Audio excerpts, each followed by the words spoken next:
Hello, my name is Ralph Leidig. I am a professor of neuroscience at the University of Tennessee and Burt Leduc Professor Emeritus at the University of Michigan.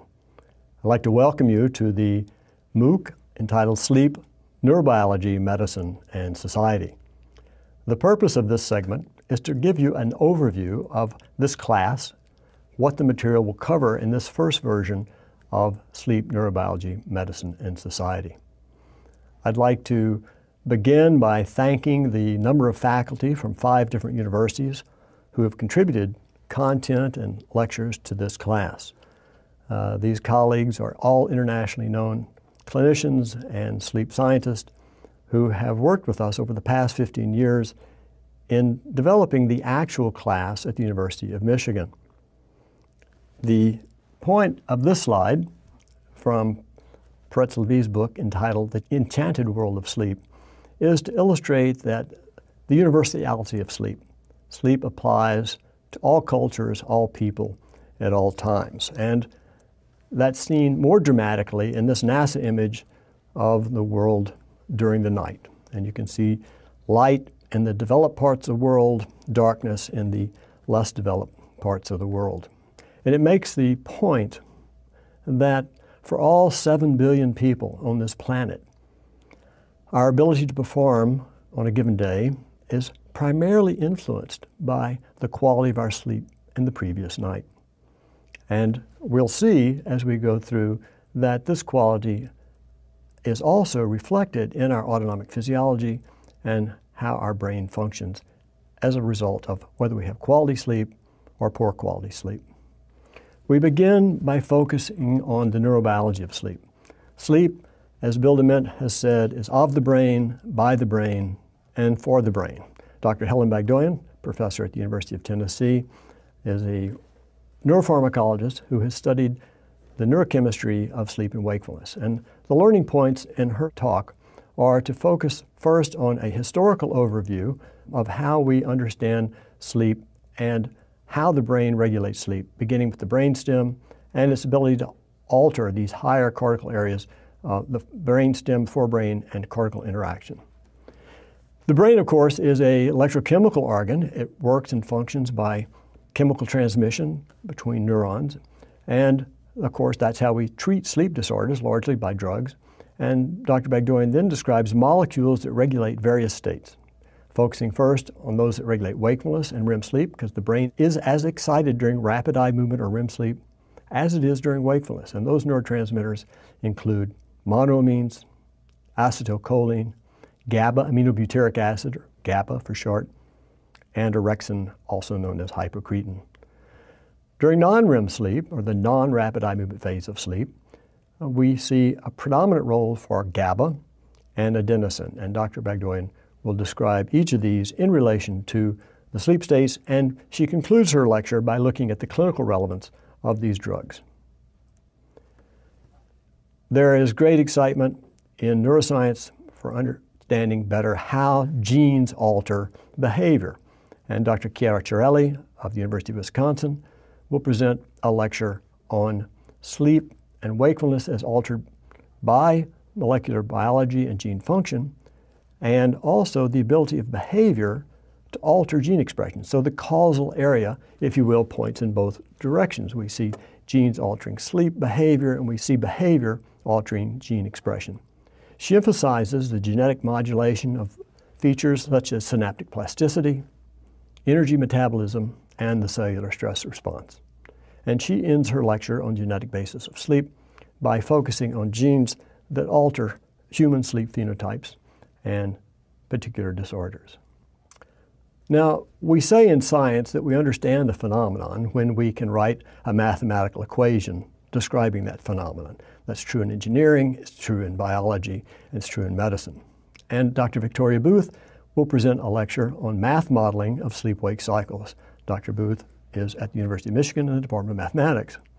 And she has worked for years to develop mathematical models that describe features of sleep and wakefulness. And she presents learning points that include the aspect of wanting these models to have predictive power, and also the issue of differentiating a story model from a model that is truly quantitative. The image shown on this slide is from Robert McCarley's work over the years, presenting the first cellularly based mathematical model of sleep and wakefulness. And that model has now developed and inspired others to go on and develop their own models, story models and otherwise, describing sleep and wakefulness. The second third of the course focuses on sleep disorders medicine.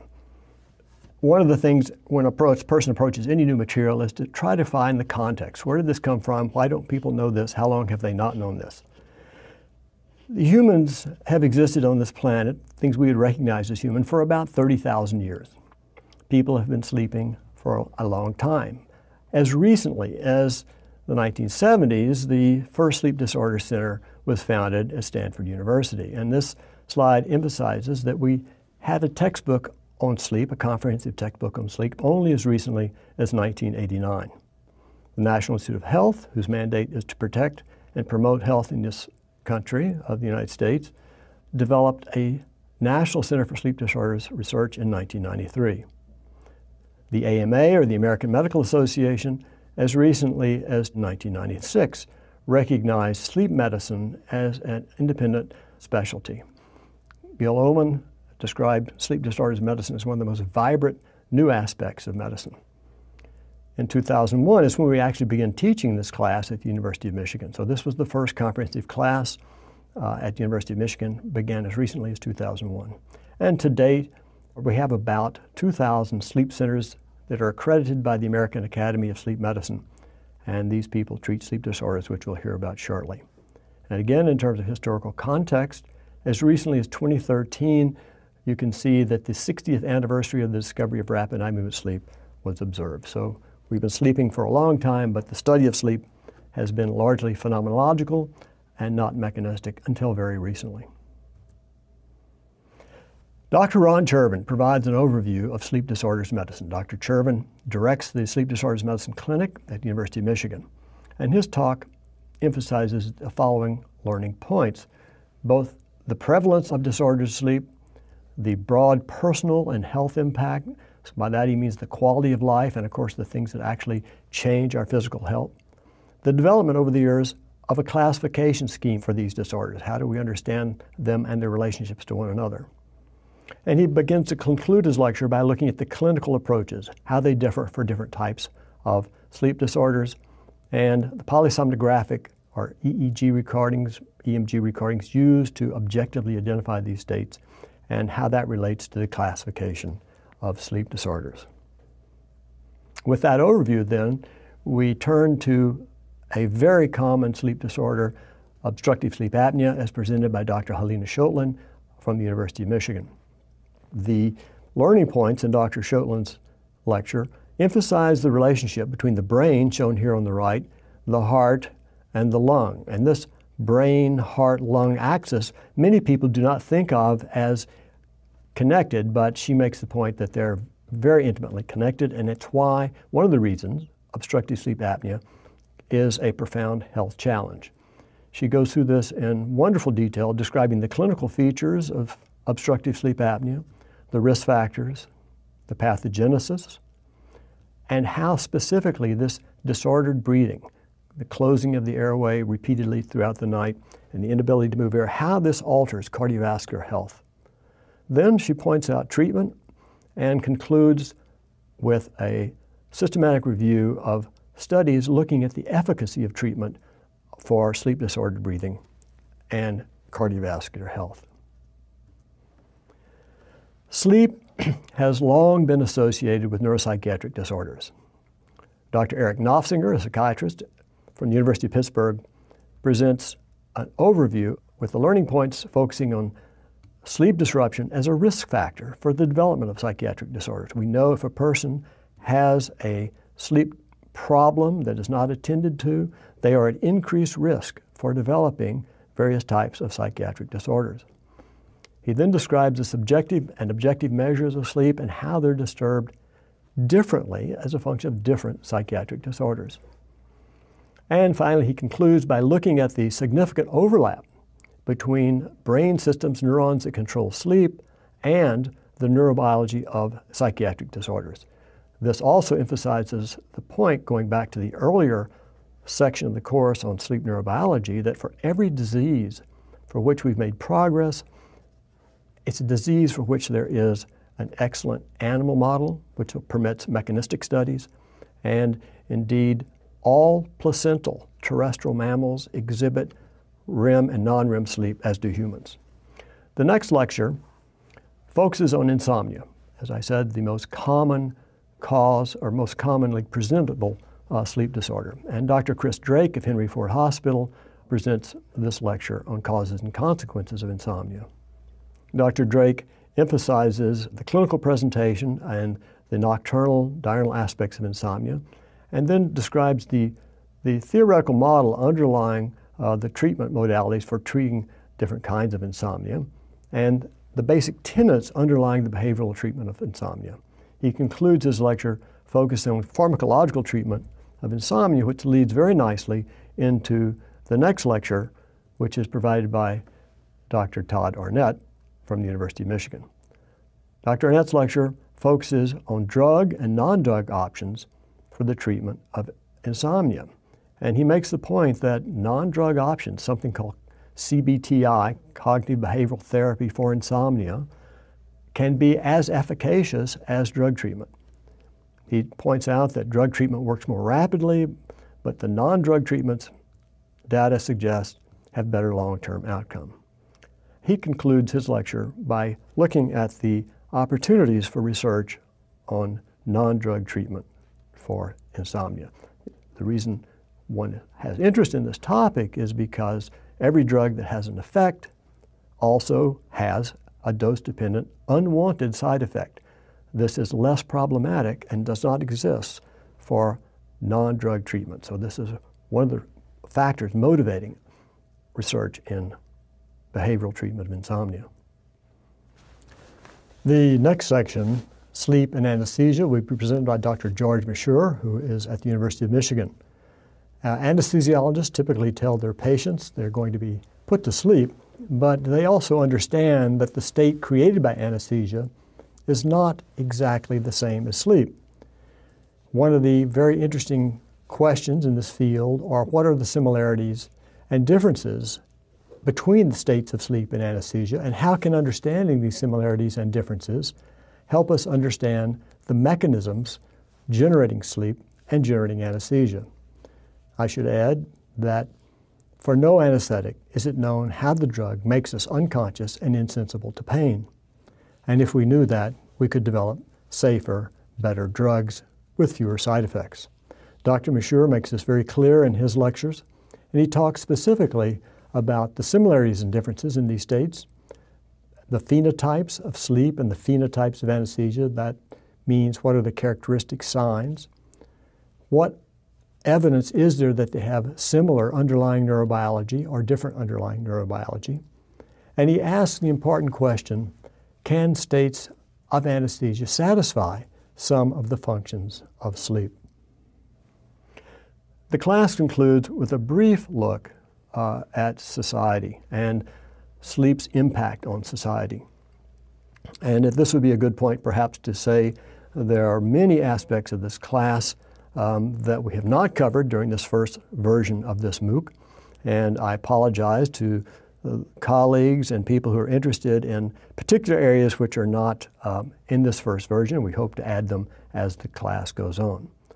The societal impacts illustrate the ability in a highly technical world now for unwanted performance-related deficits at nuclear power plants, at oil transport facilities, and so on, by a few people, and their ability to impact profoundly society at large. So this is one dramatic aspect of the societal relevance of sleep.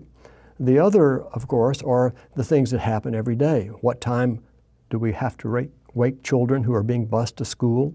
How do we manage on a regular daily basis across lifespan our sleep-wake states, and how this impacts society at large? And the first person who sort of addresses these points from a circadian point of view, which refers to the 24-hour rhythms, not the rapid eye movement, non-rapid eye movement rhythms is Dr. Teresa Lee from the University of Tennessee.